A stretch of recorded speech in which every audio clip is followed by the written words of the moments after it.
Qiyomat kuni mana shu narsalar sodir bo'lmaguncha kelmaydi. Bu esa o'sha kun yaqinligining alomatlaridan biri bo'ladi.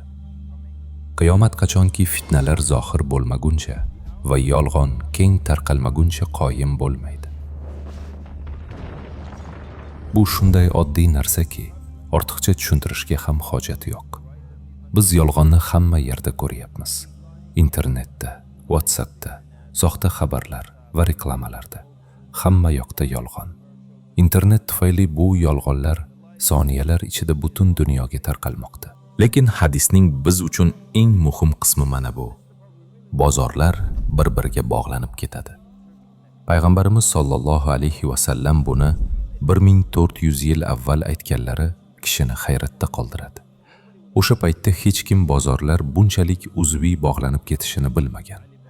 Masalan, Alibaba, eBay yoki Amazonga qarasangiz, yer yuzidagi hamma narsani bitta platformadan topasiz. Bozorlar bitta bayroq ostida birlashgan. Yana bir misol, agar mashina sotib olsangiz, siz avtomobil sanoati bilan aloqa qilasiz. Lekin uni haydash uchun boshqa bir sohaga, sug'urtaga murojaat qilishingiz kerak. Keyin esa bank orqali moliyalashtirish tizimiga duch kelasiz.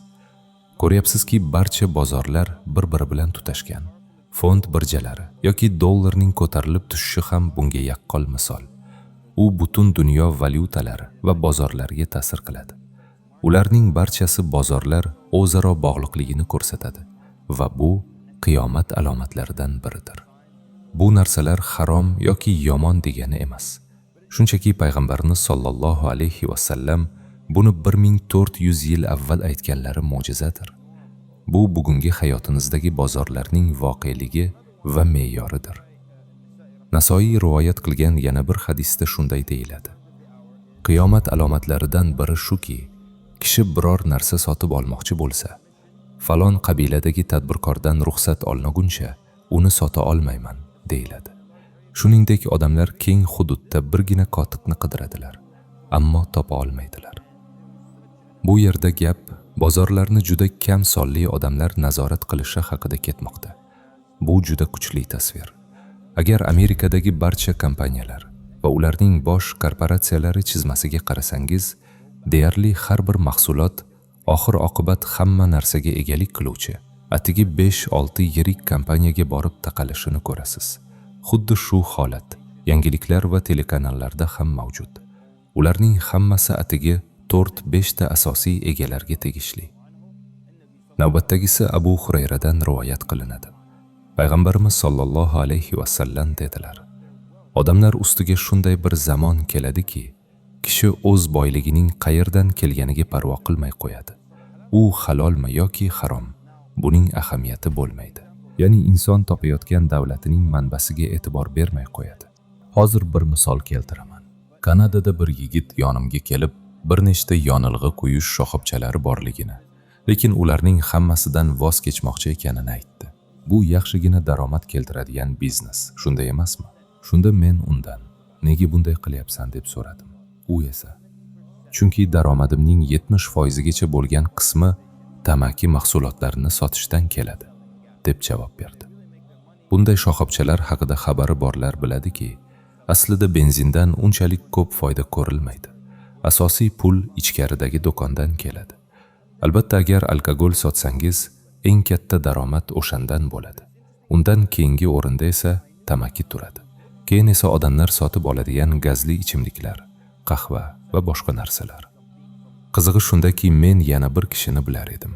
U aynan yonilg'i shoxobchasi qidirayotgan edi.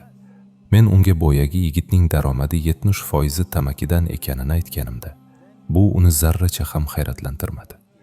Ko'p hollarda odamlar o'z daromadlari qayerdan kelayotganiga, u halolmi yoki harommi, umuman parvo qilmayotganiga guvoh bo'lasiz. Yana bir qiziqarli nuqta. Avval aytganimdek, biz imkon qadar barcha kichik alomatlarni qamrab olishga harakat qilyapmiz. Ular juda ham hayratlanarli, shunday emasmi? Butunlay boshqa dunyoda yashagan payg'ambarimiz sollallohu alayhi va sallam bizning dunyomizni shunchalik mukammal tasvirlab berganlari u zotning haqiqiy payg'ambar ekanliklariga dalolatdir. Tabaroniy Anas ibn Malikdan rivoyat qiladi. Payg'ambarimiz sollallohu alayhi vasallam dedilar: kun va tunlar to'xtamaydi. Bu nima degani? Ya'ni qiyomat kelmaguncha kun va tunlar to'xtamaydi. Toki bu dunyodagi eng badavlat va omadli inson Luka ibn Luka bo'lmaguncha. Luka ibn Luka bu arabcha ibora bo'lib, hech narsasi yo'q. Na asli nasabi, na qadr qimmati, na shon sharafi bor odamni anglatadi. Shunchaki tuban, hech qanday qadri yo'q kishi. Arablar Luka deganda arzimas odamni tushunishadi. Bu oxir zamonning alomatlaridan biri bo'lib, o'shanda bilimsiz, johil kimsalar yer yuzida kerilib yuradilar. Turli rok yulduzlar, kino yulduzlari, jamiyatning eng tuban qatlamlari bu odamlar baxtli va boy badavlat kishilarga aylanishadi. Ular hamma narsaga ega bo'lishadi. Bu oxir zamon alomatlaridan biridir. Imom Hokim Mustadrakda Abu Hurayradan rivoyat qiladi. Payg'ambarimiz sollallohu alayhi vasallam dedilar: jonim qo'lida bo'lgan zot Alloh bilan qasamyod qilaman. Payg'ambarimiz sollallohu alayhi vasallam Alloh nomi bilan qasamyod qilyaptilar. Qiyomat yomonlik va baxillik keng tarqalmaguncha qoyim bo'lmaydi. Shuningdek, to'g'ri so'zli kishi xoin deb, xoin esa ishonchli deb bilinguncha. Agar buning izohi kerak bo'lsa, shunchaki musulmon o'lkalariga va ularning rahbarlariga boqing. Izoh mana shu. Hokimiyatdagilar rostgo'y kishilarmi yoki xoin deb bilinganlarmi? Yoki xoinlar ishonchli deb bilinganlarmi? O'zingiz xulosa qiling. Imom Ahmad rivoyat qilgan hadis ham qiziqarli. Abdulloh ibn Mas'ud aytadilar: qiyomat soati urushidan avval odamlar faqat o'z tanishlarigagina salom beradigan bo'ladilar. Faqatgina o'zlari biladigan aniq bir kishilargagina salom berishadi. Savdo sotiq shunchalik ko'payib ketadiki, hatto ayol kishi eriga biznesida yordam berishga majbur bo'ladi. Qarindoshlik rishtalari uziladi, yolg'on guvohlik ko'payadi, haqiqat yashiriladi va savodxonlik keng tarqaladi. Keling ko'rib chiqaylik. Bu hadisda bir nechta narsa bor. Birinchisi, odamlar faqat taniganlariga salom berishadi.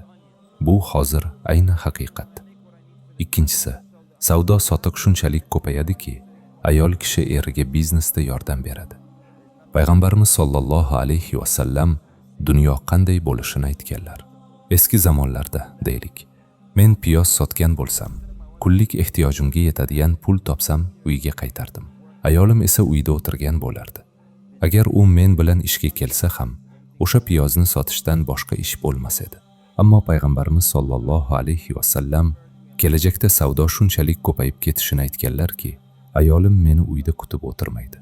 Aksincha, men uning ishga kelib yordam berishiga ehtiyoj sezaman. Biznes va pul shunchalik ko'p bo'ladi. Bu ayolingiz yordam berishi yomon degani emas. Shuningdek, qarindoshlik rishtalari uzilishi. Biz buni ko'ryapmiz. Yillar davomida gaplashmaydigan oila a'zolarini bilamiz. Yolg'on guvohlik ko'payib, haqiqat yashirilishi va savodxonlik kengayishi, ya'ni ko'p odamlar o'qishni bilishi ham shular jumlasidandir.